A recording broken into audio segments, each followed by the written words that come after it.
श्री शिवाय नमस्तुभ्यं।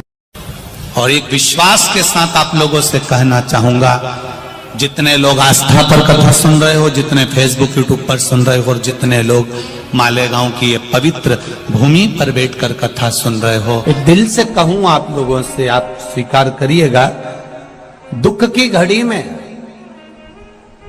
कोई आए चाहे ना आए, अगर आपने दिल से, कर्जा हो गया, समस्या विकट हो गई, तकलीफ बढ़ गई, दुख बढ़ गया, आप शंकर भगवान के मंदिर में जाकर, ये जरूरी नहीं है कि आप सीहोर आए या कहीं जाएं, आप तो आपके घर के पास में जो शिव मंदिर हो, उस मंदिर में एक लोटा जल चढ़ाना चालू कर दो, वो धीरे धीरे दुख काटना प्रारंभ कर दे, काटेगा दुख।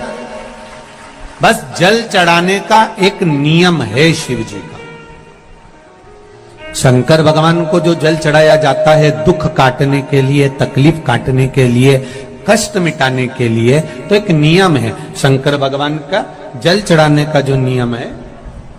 जैसे ये गौल जलाधारी है, यहां से पानी गिरता है, ये शिवलिंग है। ये दो जो भगवान का पानी जहां बहकर जाता है ये गोल में से, तो यहां जो स्थान है, ये सीधे भाग पर गणेश जी विराजमान है, लेफ्ट भाग में कार्तिकेय जी है, बीच में एक मोटी सी लाइन होती है जहां अशोक सुंदरी है, ऊपर से जो बूंद बूंद पानी गिर रहा है वो शंकर भगवान की 5 लड़कियां हैं, जया, विषहरा, शामलीबारी, दौतली और देव। जहां गोल भाग है, जहां शिवलिंग रखा हुआ है, ये माता पार्वती जी का हस्त कमल है, जिसको पीठिका कहते हैं।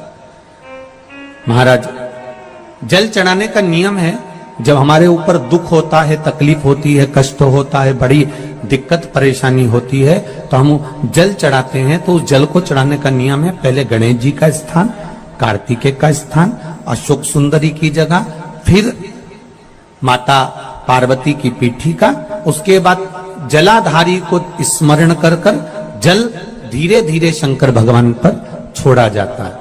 जब धीरे धीरे शिव जी पर जल चढ़ाएं, उसके बाद में आप अपने मन की कामना जब जल चढ़ाते जाएं और बाबा से कहते जाएं, बाबा रोज कामना कहने की जरूरत नहीं है, एक बार आप कामना करो और उसके बाद जल चढ़ाना प्रारंभ करो, और उसको कहना जरूर, तेरे दरबार से कोई खाली नहीं गया मेरे शंभू, मैं नहीं जानती, मैं तो इतना जानती हूं कि कंकर शंकर है और तू सुनता जरूर है। ब्रह्मा ब्रह्म लोक में है, भगवान विष्णु वैकुंठ लोक में है, पर मृत्यु लोक में मेरा देव अधिदेव महादेव है, मेरी सुनेगा जरूर। और बाबा से विनय कर कर आप आइए।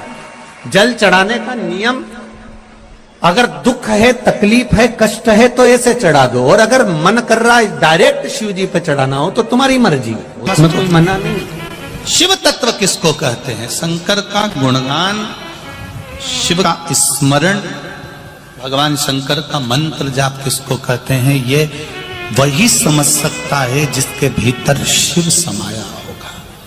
और एक विश्वास के साथ आप लोगों से कहना चाहूंगा, जितने लोग आस्था पर कथा सुन रहे हो, जितने फेसबुक यूट्यूब पर सुन रहे हो, और जितने लोग मालेगांव की ये पवित्र भूमि पर बैठकर कथा सुन रहे हो, आप दिल से उसकी कथा सुनना।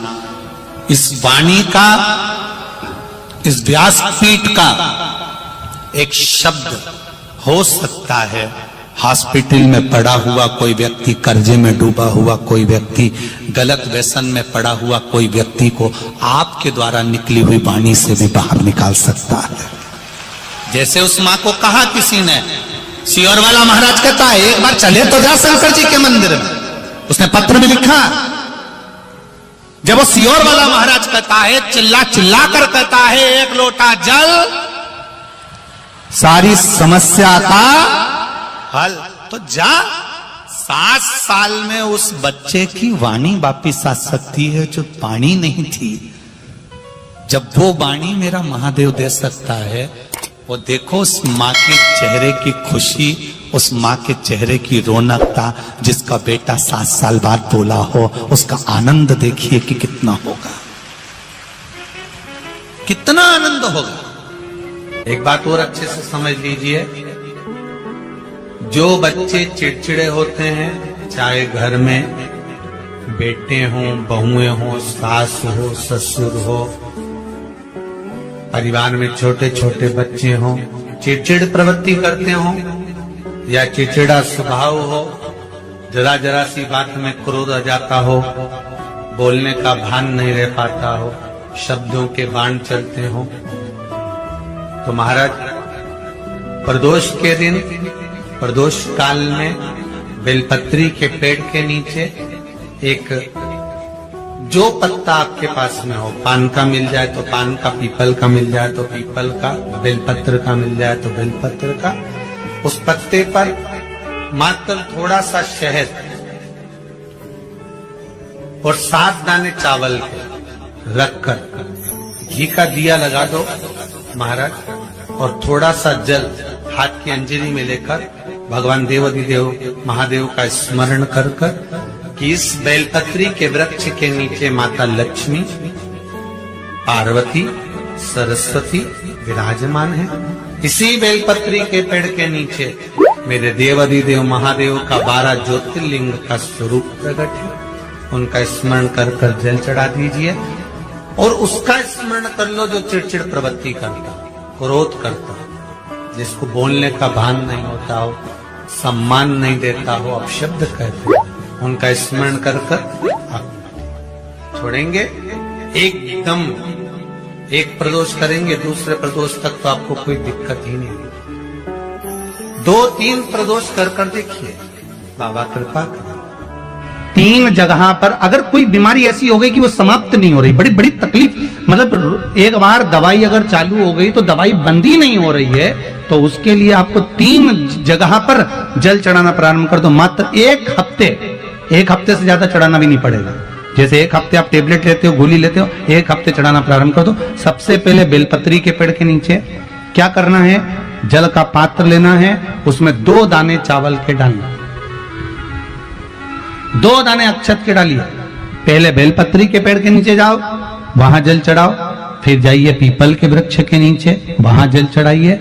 आखिरी में या तो शमी के नीचे या फिर आंवले के नीचे, इन दोनों में से कोई एक वृक्ष जिसके नीचे।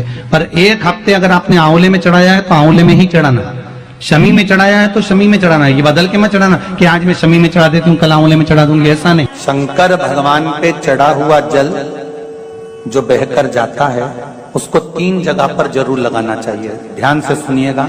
9 ग्रह जो शरीर पर राहु, केतु, मंगल, बुध, शनि परेशान करते हैं, उसकी समाप्ति के लिए शिव पर चढ़ा हुआ जल नैनों पर, कंठ पर, मस्तिष्क पर, 3 जगह पर जिसके प्रतिदिन शिव पर चढ़ा हुआ जल लगता है, उसको कभी 9 ग्रह परेशान नहीं कर सकते।